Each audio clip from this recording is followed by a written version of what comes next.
Hello दोस्तों, आज हम आपके समक्ष एक टॉपिक लेकर आए हैं।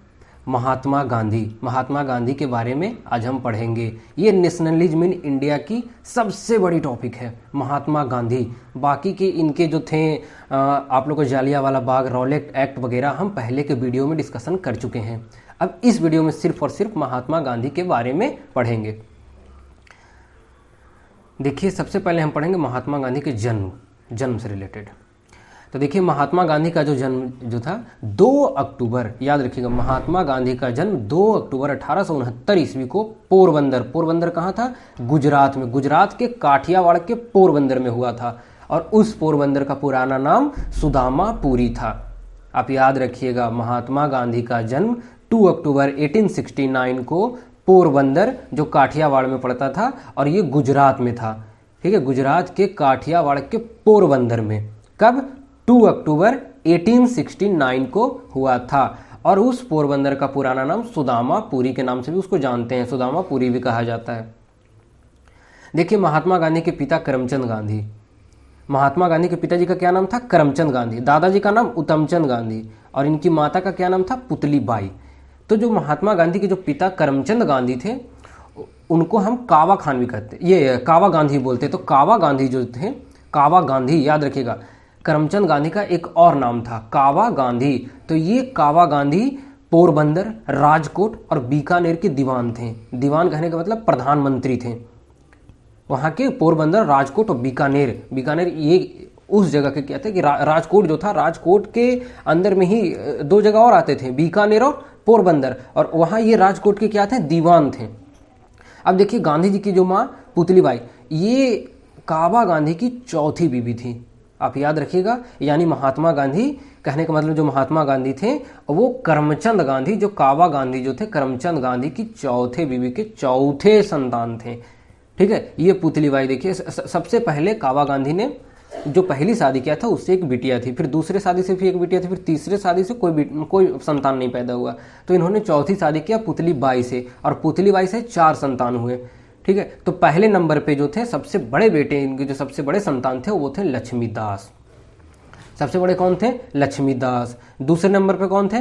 करसनदास। और तीसरे नंबर पे एक बिटिया हुई थी जिसका नाम था रलियत बेन। और चौथे नंबर पे थे मोहनदास करमचंद गांधी। ठीक है, ये आप याद रखिएगा, कावा गांधी की 4 पत्नी, चौथी पत्नी पुतली बाई, और पुतली बाई के 4 बच्चे, चौथे बच्चे महात्मा गांधी, यानी महात्मा गांधी चौथे बीवी के चौथे संतान थे। अब आगे देखिए, अब महात्मा गांधी की शादी से रिलेटेड देखिए, महात्मा गांधी की जो शादी 13 साल की उम्र में ही हो गई थी, और किससे हुई थी? कस्तूरबा गांधी से। और कस्तूरबा जो गांधी जो थी, महात्मा गांधी से 1 साल बड़ी थी।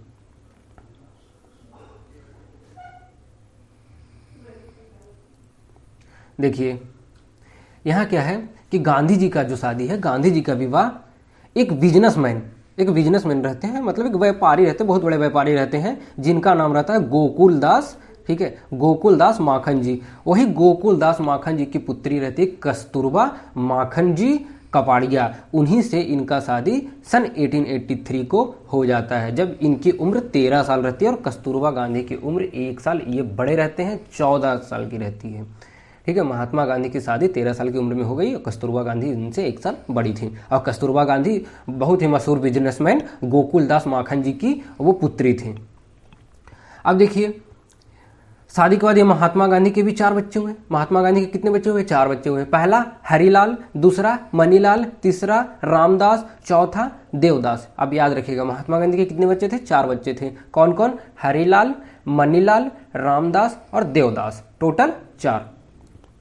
इसके बाद देखिए, शादी के बाद क्या हुआ कि सन 1888 ईस्वी में, 1888 में, ठीक है, ये क्या 1888 से लेकर के 91 तक ये वकालत की पढ़ाई करने के लिए, लॉ की पढ़ाई करने के लिए कहाँ चले गए? इंग्लैंड। और वहाँ से बैरिस्टर एक्ट ला करके ये हिंदुस्तान वापस लौटे। मतलब इनकी सबसे बड़ी शिक्षा क्या थी? ये LLB थे, लॉ थे, एक लायर थे।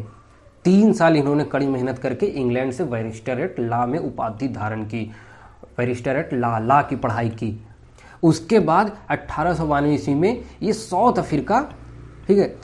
याद रखिएगा 1892 में साउथ अफ्रीका के एक व्यापारी जिनका नाम क्या था, दादा अब्दुल्ला, और वो दादा अब्दुल्ला ऐसे प्रॉपर गुजरात के रहने वाले थे, लेकिन वो व्यापार करने के लिए बिजनेस के सिलसिले से वो चले गए थे साउथ अफ्रीका और वहीं जाकर वो बस गए थे।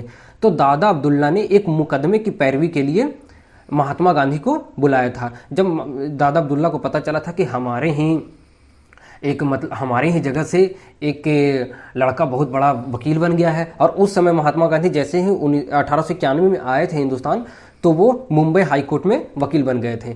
तो जब इनको पता चला दादा अब्दुल्ला को, तो दादा अब्दुल्ला ने एक मुकदमे की पैरवी के लिए, मुकदमे लड़ने के लिए महात्मा गांधी को बुला लिया। कहाँ? South Africa. अब ये मुंबई से साउथ अफ्रीका की ओर रवाना हो गए। अब ये पहुंच गए साउथ अफ्रीका, तो दादा अब्दुल्ला से मुलाकात हुई, फिर पता चला कैसे क्या है क्या नहीं। तो उस सिलसिले में, मुकदमे के सिलसिले में अब महात्मा गांधी सोचने लगे। तो उस समय क्या हुआ, देखिए रास्ते में क्या होता है। देखिए गांधी जी जब गांधी जी डरबन से प्रेटोरिया, एक डरबन जगह कहाँ, साउथ अफ्रीका में, और डरबन से प्रेटोरिया की कुल दूरी आपको 655 किलोमीटर के आसपास है। तो डरबन से ये प्रेटोरिया जा रहे थे। कब? ये किससे? ट्रेन से जा रहे थे। जब ट्रेन से डरबन से प्रेटोरिया जा रहे थे तो इन्होंने एसी का टिकट लिया था। किसका टिकट लिया था? एसी का टिकट लिया था, एकदम फर्स्ट क्लास एसी, और उसमें ये बैठे हुए थे महात्मा गांधी, और अपनी एक कोई लॉ की किताब पढ़ रहे थे। तो उसी समय जब ट्रेन मेरिट्सबर्ग स्टेशन पर पहुंची, तो वहाँ जो सफाई कर्मचारी थे, तो एक सफाई कर्मचारी आया ट्रेन में। तो उसने देखा कि काले लोग, जैसे काले गोले का बहुत भेद था, रंग भेद की नीति के खिलाफ ये मुकदमा भी लड़े थे, एक मूवमेंट भी चलाए थे। तो क्या था कि देखें कि कोई काले लोग हैं। जब सफाई कर्मचारी देखा तो सफाई कर्मचारी ने बोला कि तुम एसी से निकल करके तुम पीछे के जनरल डब्बे में चले जाओ। अब महात्मा गांधी कहें कि हमारे पास तो टिकट है, हम जनरल डब्बे में क्यों जाएं? तो वो सफाई कर्मचारी आगे बढ़ गया और वो जा करके टीटी को बता दिया। जब टीटी आया महात्मा गांधी के पास तो कहा कि आप इस डब्बे में नहीं रह सकते।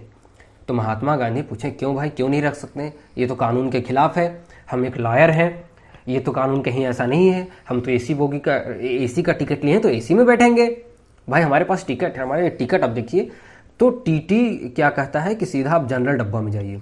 अब महात्मा गांधी थोड़े गुस्से हो जाते हैं कि जनरल डब्बा में क्यों जाए, एसी का टिकट है, रिजर्वेशन डब्बा में नहीं, सीधा जनरल डब्बा में, ये क्या मतलब है? ये काले गोले का क्या भेद है, क्या मतलब है? ये क्या पर रंग भेद अपनाते रहते हैं? तो इसमें उस सफाई कर्मचारी और टीटी ने उनको उठाया और वही मेरिट्सबर्ग स्टेशन पे फेंक दिया। जब फेंक दिया महात्मा गांधी को थोड़ा गुस्सा आ गया। तो उस समय क्या होता है कि महात्मा गांधी का एक जूता ट्रेन की पटरी, ये जो पटरी है वहाँ गिर जाती है, और एक जूते में पहने रहते हैं तो वो दोनों जूते फेंक देते हैं। इसलिए फेंक देते हैं, वो सोचते हैं कि किसी दूसरे को दोनों हम दे दें तो उसका उपयोग होगा। लेकिन उसी समय अब महात्मा गांधी के दिमाग में नेशनलिज्म की भावना जागृत हो जाती है कि ये तो बहुत ही गड़बड़ है, कारे गोरे का ये जो भेद अपनाया जा रहा है, रंग भेद अपनाया जा रहा है, मैं इसके खिलाफ जरूर से जरूर एक आंदोलन चलाऊंगा और मुकदमा लड़ूंगा, क्योंकि वो वकील थे। अब ये पहुंचे, जब साउथ अफ्रीका पहुंच गए, अब साउथ अफ्रीका पहुंच गए तो साउथ अफ्रीका में इन्होंने क्या किया कि साउथ अफ्रीका में गांधी जी ने 21 मई, ठीक है, कब? 21 मई 1894 में, ठीक है, नटाल इंडियन कांग्रेस की स्थापना की थी महात्मा गांधी। याद रखिएगा, महात्मा गांधी 21 मई 1894 में नटाल इंडियन कांग्रेस की इन्होंने स्थापना किया, और अपने सहयोगी जर्मन शिल्पकार जिनका नाम था कालेन बाख, उसके सहयोग से वहां पर 30 मई 1902 को क्या किया, टॉलस्टॉय फॉर्म की स्थापना की। और उसके बाद क्या होता है कि फिर 1904 में, 2 साल के बाद फिर 1904 में क्या करते हैं कि 1904 में वहां डरबन के पास, याद रखिए डरबन हम जो पहले बता चुके, डरबन से कहाँ, जो पेरिट्सबर्ग ये सफ़र कर रहे थे ट्रेन से, तो उसी समय, ठीक है, तो वही डरबन के पास एक फोनिक्स आश्रम की स्थापना की है, और यहीं पर गांधी जी ने जो अपने देश भाई थे उनके खिलाफ, मतलब सेवा करने का, अपने देशवासियों को सेवा करने का प्रण ले लिया। वहीं से इन्होंने हिंदुस्तान को आज़ाद करवाने, जो गोरे लोगों को भगाने का प्रण ले लिया कि अब जो है, अब ये रंगभेद नीति जो है, जितने अंग्रेज लोगों ने हिंदुस्तान पे शासन किया है, अब ये नहीं चलेगा, मैं इसको, हिंदुस्तान को आज़ाद करवा दूंगा। और आज़ादी के प्रति इनकी भावना जागृत हो गई। अब देखिए आगे देखिए, गांधी जी ने भारत आने पर 25 मई 1915 को अहमदाबाद के समीप साबरमती रिवर के किनारे सत्याग्रह आश्रम की स्थापना किए थे। ये आप याद रखिएगा। देखिए महात्मा गांधी साउथ अफ्रीका 1892 में चले गए थे और वापस आए थे जनवरी 1915 में। मतलब टोटल 22 साल के करीब ये साउथ अफ्रीका रहे थे। और जब वहाँ से आए थे तो 25 मई 1915 को अहमदाबाद के समीप वहाँ पे साबरमती जो नदी जो है, साबरमती नदी के किनारे सत्याग्रह आश्रम की स्थापना की। और वही आगे चल करके बाद में वही सत्याग्रह जो आश्रम था वो सत्याग्रह आश्रम साबरमती आश्रम के नाम से विख्यात हुआ। और जब ये महात्मा गांधी हिंदुस्तान आए थे 1915 ईस्वी में, साउथ अफ्रीका से वापस हिंदुस्तान आए थे, तो उस समय क्या था कि फर्स्ट वर्ल्ड वार चल रही थी। तो इन्होंने एम्बुलेंस का जो सेवा जो था उससे सरकार की मदद भी किया था महात्मा गांधी ने। महात्मा गांधी क्योंकि लायर थे, थोड़ा शिक्षित विद्वान थे, तो इन्होंने फर्स्ट वर्ल्ड वार में सरकार की मदद भी की थी, जिस कारण इनको अंग्रेजी सरकार ने एक उपाधि देता है, किसकी? केसरे हिंद की। याद रखिएगा, केसरे हिंद की उपाधि 1915 ईस्वी में महात्मा गांधी को दिया जाता है। कब? जब ये फर्स्ट वर्ल्ड वार में सरकार की मदद करते हैं तो इनको केसरे हिंद की उपाधि दी जाती है। फिर महात्मा गांधी ने, ये देखिए, महात्मा गांधी ने पहली बार भारत में जन भाषण आंदोलन, जो सबसे पहली बार महात्मा गांधी जो अपना भाषण जो दिए थे वो कब? बीएचयू के शिलान्यास, जब बीएचयू की स्थापना हो रही थी, ठीक है, जब बीएचयू की स्थापना किसने? पंडित मदन मोहन मालवीय ने किया था। और किसके कार्यकाल में हुआ था? लॉर्ड हार्डिंग के कार्यकाल में हुआ था। जब लॉर्ड हार्डिंग गवर्नर जनरल था तो उसके कार्यकाल में बीएचयू की स्थापना हुई थी। तो पंडित मदन मोहन मालवीय ने महात्मा गांधी को बुलाया था। तो जब ये पंडित मदन मोहन मालवीय के कहने पर ये महात्मा गांधी कहाँ पहुंच गए? बीएचयू पहुंच गए। और बीएचयू का जब शिलान्यास हो रहा था तो इन्होंने सबसे पहले वही भाषण अपना दिया था। सबसे पहला भाषण 1916 ईस्वी में महात्मा गांधी ने सबसे पहला अपना भाषण 1916 ईस्वी में बीएचयू के शिलान्यास पर दिया था। आप ये याद रखिए। उसके बाद देखिए, भारत में 1917 से लेकर के 1918 के बीच महात्मा गांधी जी ने तीन संघर्ष आंदोलन किया था। कौन कौन? चंपारण, खेड़ा और अहमदाबाद का मजदूर आंदोलन। जो इनका सबसे पहला सफल आंदोलन हिंदुस्तान में यही तीन था। सबसे पहला कौन? चंपारण। पहले तो ये अब एक मूवमेंट साउथ अफ्रीका में चला चुके थे। उसके बाद जब हिंदुस्तान आए तो हिंदुस्तान में सबसे पहला इनका मूवमेंट था चंपारण मूवमेंट, उसके बाद खेड़ा मूवमेंट और उसके बाद अहमदाबाद मिल मजदूरों के मतलब समीप मिल मजदूर के आंदोलन इन्होंने चलाया था। कब? 1917 से लेकर के 1918 के बीच में। अब देखिए, इनसे रिलेटेड कुछ ईस्वी सन को देख लें। सबसे पहले 1915 इनको कौन सी उपाधि दी गई? केसरे हिंद की उपाधि दी गई। अभी हमने बताया कि जब ये आए थे तो फर्स्ट वर्ल्ड वार चल रहा था, तो उसमें एम्बुलेंस सेवा से इन्होंने सरकार की मदद किया था, जिसके कारण इनको केसरे हिंद की उपाधि दी गई। उसके बाद 1917 ईस्वी में चंपारण मूवमेंट हुआ था। ये बिहार में है चंपारण, ठीक है, चंपारण मूवमेंट हुआ था। उसके बाद 1918 ईस्वी में अहमदाबाद मिल मजदूर आंदोलन इन्होंने किया। उसके बाद 1919 ईस्वी में खिलाफत आंदोलन का नेतृत्व किया। उसके बाद खिलाफत आंदोलन आप लोग को हम पिछले वीडियो में बता चुके हैं। उसके बाद 1920 में क्या किया? असहयोग आंदोलन, जो नॉन कोऑपरेशन मूवमेंट था, इसके बारे में हम पिछले वीडियो में डिस्कशन कर चुके हैं। इसके बाद देखिए 1920 के बाद ये देखिए सन 1930 में 1930 में दांडी मार्च इन्होंने किया। उसके बाद फिर 1930 वही सिविल डिसॉल्व मूवमेंट, सविनय अवज्ञा आंदोलन। उसके बाद 1931 में गांधी इरविन समझौता हुई। उसके बाद फिर 1931 में महात्मा गांधी सबसे पहले जो सेकंड राउंड टेबल काउंसिलिंग जो चल रही थी, सबसे पहले पहली बार सेकंड राउंड टेबल काउंसिलिंग में इन्होंने भाग लिया था, द्वितीय गोलमेज सम्मेलन में। उसके बाद 1932 को पूना समझौता। उसके बाद 1932 अखिल भारतीय हरिजन संघ की स्थापना इन्होंने किया। अखिल भारतीय हरिजन संघ की स्थापना इन्होंने किया और एक हरिजन पत्रिका भी चलाए थे। और फिर देखिए 1942 में भारत छोड़ो आंदोलन, क्विट इंडिया मूवमेंट शुरुआत हो गई, ठीक है। भारत छोड़ो आंदोलन, अंग्रेजों भारत छोड़ के मतलब वापस जाओ, भारत छोड़ो आंदोलन इन्होंने शुरू कर दिया। अंग्रेजों वापस जाओ।